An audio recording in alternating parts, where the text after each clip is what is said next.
Ils sont venus nombreux, parés de costumes illustratifs de l'écosystème forestier. Eux, ce sont les artistes de la forêt au rendez-vous pour célébrer leur identité. À l'occasion de la première édition du Festival des peuples des forêts.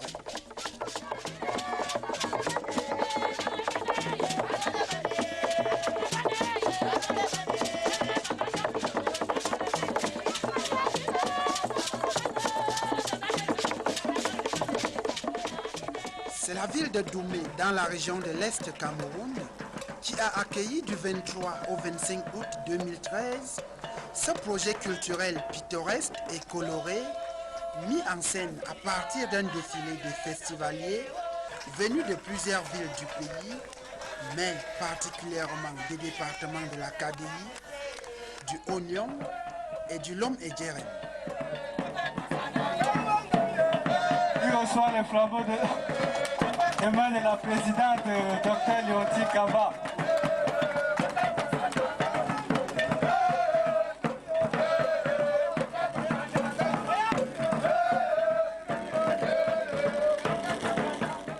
Initiative de l'association Cameroun Côté Soleil Levant. Les motivations de ces festivals sont multiples. Entre autres, comme ce festival a eu lieu dans la région de l'Est, c'est une région peu connue ou mal connue des Camerounais d'abord et du monde entier. Donc l'une des raisons premières était de faire connaître cette région, faire connaître les populations de cette région-là, ce qu'elles savent faire, leur donner une plateforme où elles peuvent s'exprimer, elles peuvent vendre ce qu'elles savent faire, montrer au monde et aux autres populations du Cameroun ce qu'elles savent faire de bon, ce qu'il y a de curieux chez elles.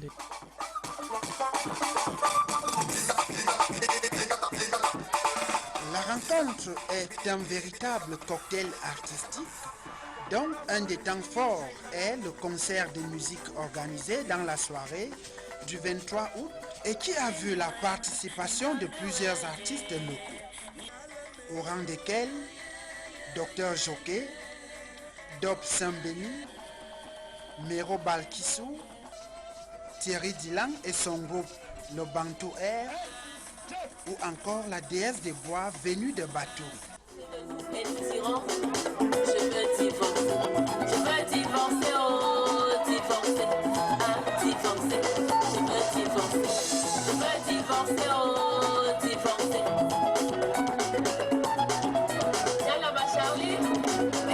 En guest star pour la même circonstance, de nombreux groupes de danse patrimoniale. Le groupe Baka, venu du village Bonando, captive l'attention.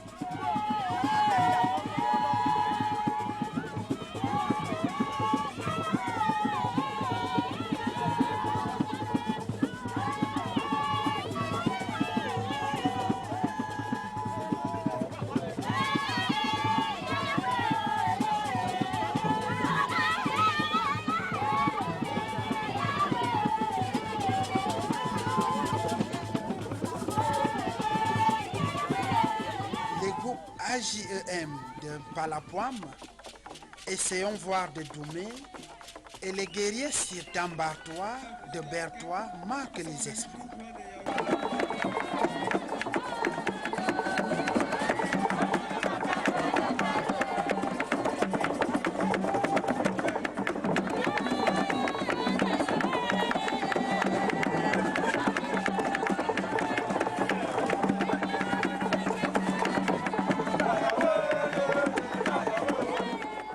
Les groupes Akulba venus de Yaoundé et Akultang de Bertois confirment leur notoriété.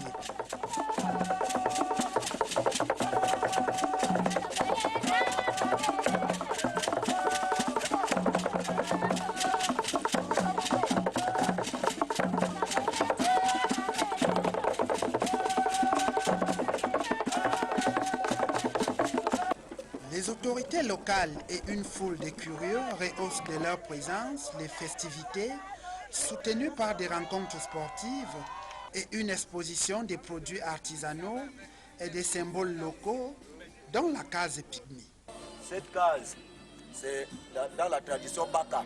C'est les femmes qui construit cette case. Et c'est là que toute la famille habite. Il y a aussi les huttes comme ça là que ça a aussi les chambres. Autre fait marquant, un vent de charité arrose cette rencontre culturelle par une remise des dons qui a apporté un air d'espoir aux sinistrés des inondations de septembre 2012, invités à cette occasion à regagner le nouveau site de recasement. Je vais quand même dire un mot à l'endroit des sinistrés qui viennent d'être honorés tout à l'heure là, pour dire que c'est une invite pour vous de regagner les belles maisons qui ont été construites pour vous. Parce que beaucoup de maisons continuent à être vides là. Vous avez besoin du matériel. En plus, vous avez déjà donné. Tout le monde doit regagner à Pobia. Faisant du bon usage. Voici ce site où les victimes de la colère du fleuve Doumé sont appelées à réorganiser leur vie. Ayant pris du recul sur les événements, ils expriment leur gratitude à la promotrice de l'association Cameroun Côté Soleil Levant et évoquent quelques difficultés liées à leur installation. Oui, je voudrais d'abord remercier de tout cœur, très sincèrement, l'association Cameroun Côté Soleil Levant parce que c'est une association qui nous a suivis depuis le début, donc depuis les fondations. Elle avait promis de nous aider. Et ça a été fait, elle nous a donné des matelas, des moustiquaires et des produits pour rendre potable l'eau. Et c'était vraiment un don très indiqué parce que cela a facilité l'installation de 11 familles sur 20 que nous avons déjà ici dans le site de recasement. Et nous avons déjà beaucoup de difficultés rencontrées. Il y a d'abord le problème de la route. Quand il pleut, pour se rendre sur la grande route, parce que la route est vraiment défectueuse, dégradable. Ici, même déjà sur place, on a le problème d'eau. Cette pomme que vous voyez là, il n'y a qu'un mètre cube qui ne dessert pas déjà toutes les 11 familles. La route, l'obscurité, et si nous voyons, depuis que nous sommes ici, on a déjà dépensé beaucoup d'argent pour acheter le pétrole. Et quand on n'a pas les moyens, quand ça finit, vous dormez dans l'obscurité. Les maisons sont inachevées. Si vous voyez quelques maisons finies, c'est que les gens ont mis de leurs propres efforts. Ils ont déboursé de leur propre poche. C'est pourquoi vous voyez que tout le monde n'a pas gagné ici. Il manque des ouvertures, il manque ceci ou cela. L'idée d'un festival des peuples des forêts a marqué les esprits et suscité l'admiration. C'est la première dans la région. On n'a jamais entendu parler d'un regroupement des peuples de forêt. À l'instar des autres peuples, les peuples, si on peut dire, des forêts qui regroupent non seulement pas les populations Baka, Bakoum et autres de la région de l'Est, mais regroupe toutes les populations des peuples, tous les peuples de forêt de l'Afrique, si on peut dire ainsi, se sont retrouvés à Doumé pendant 3 jours. C'était une très bonne ambiance et c'était l'occasion de retrouvailles. Nous avons pu apprécier à sa juste valeur l'idée que l'association Cameroun Côté Soleil Levant a eue. Pour une première édition, je peux leur tirer un coup de chapeau. L'association a eu à remettre des dons aux sinistrés de septembre 2012. Et ma foi, ces populations-là étaient très contentes. Les dons cadraient bien avec leurs besoins. Il y a eu des matelas, des moustiquaires et autres. J'avoue que de telles initiatives, si elles pouvaient se répéter, pas simplement pour les sinistrés, mais pour les populations de l'arrondissement de Doumé et de la région de l'Est, je crois que ce serait une bonne chose. Ce projet culturel a été rendu possible grâce au soutien de quelques partenaires. Sa première édition, rentrée dans l'histoire, appelle un regard rétrospectif pour mieux envisager l'avenir.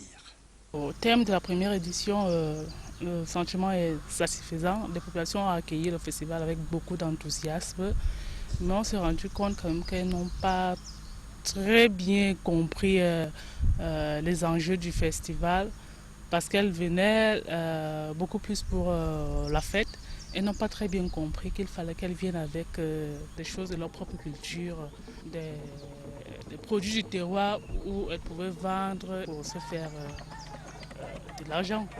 L'avenir du Festival du Peuple des Forêts, c'est on compte d'abord l'internationaliser, c'est-à-dire que ce ne sera pas juste les peuples qui vivent dans cette région-là. On aimerait bien inviter les peuples d'autres forêts comme les aborigènes, comme les Indiens d'Amazonie, pour qu'ils viennent partager avec ces peuples qui sont là leur expérience, comment ils ont fait pour s'en sortir, comment ils ont fait pour bénéficier de toutes les richesses de leur environnement. Il faudrait que ces peuples-là puissent s'échanger pour qu'ils puissent prendre leur destin en main.